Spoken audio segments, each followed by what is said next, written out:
దేశంలో ప్రజాస్వామ్యాన్ని కూని చేసి కేంద్ర ప్రభుత్వం పరిపాలన సాగిస్తోందని పశ్చిమ గోదావరి జిల్లా దెందులూరు కాంగ్రెస్ ఇన్ఛార్జ్ ఆలపాటి నరసింహమూర్తి ఆరోపించారు. ఈ సందర్భంగా ఆలపాటి మాట్లాడుతూ గత ఎన్నికల్లో మోడీ ప్రభుత్వం అప్రజాస్వామికబద్ధంగా గెలిచిందని ఎద్దేవా చేశారు. ఓటు చోరీ గద్దె దిగు అనే నినాదంతో దేశవ్యాప్తంగా కాంగ్రెస్ పార్టీ ఆధ్వర్యంలో నిరసనలు వ్యక్తం చేస్తున్నారని తెలిపారు. రాబోయే రోజుల్లో కాంగ్రెస్ పార్టీ బలం పుంజుకుని అధికారులకు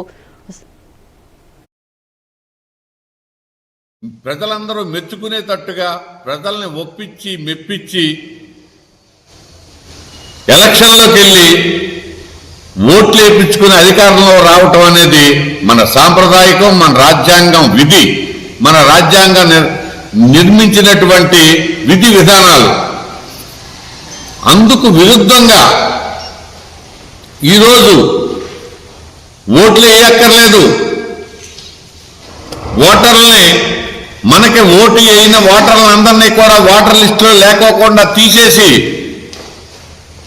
అనుకూలమైన ప్రజలను మాత్రమే ఓట్లుగా ఉంచుకుని వాళ్ళతో ఓట్లు వేయించుకుని గద్దెనెక్కాలనేటటువంటి దుర్బుద్ధి కలటటువంటి పార్టీలు మన దేశానికి ఏమాత్రం అవసరం లేదని చెప్పనని కాంగ్రెస్ పార్టీ తరఫున మేమందరం కూడా భావిస్తా ఉన్నాం. ఈ విషయాన్ని రాహుల్ గాంధీ గారు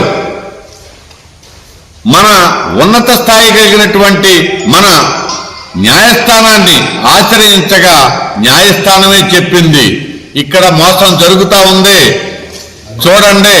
ఎలక్షన్ కమిషన్కి వార్నింగ్ ఇచ్చి ఉన్న అధికార పార్టీలకు కూడా వార్నింగ్ ఇవ్వడం జరిగింది మన న్యాయస్థానం. ఇలాంటి పరిస్థితి మన స్వాతంత్ర్యం వచ్చిన తర్వాత మొట్టమొదటిసారిగా మన రాజ్యాంగంలో జరిగింది.